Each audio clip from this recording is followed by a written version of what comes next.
Hey everyone, and welcome back to another video. In this video, I'm going to show you how to connect your Citibank with Splitwise.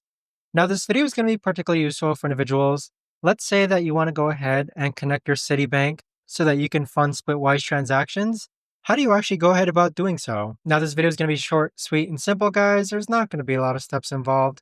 Now, in order to do this, what you're first going to do is log on to Splitwise, then click on Account on the bottom right-hand corner, then click on Add a Funding Source.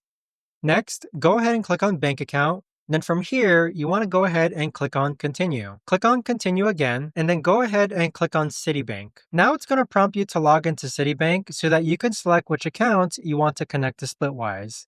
But that right there, guys, is the best and easiest way that I know of to actually go ahead and connect your Citibank with Splitwise.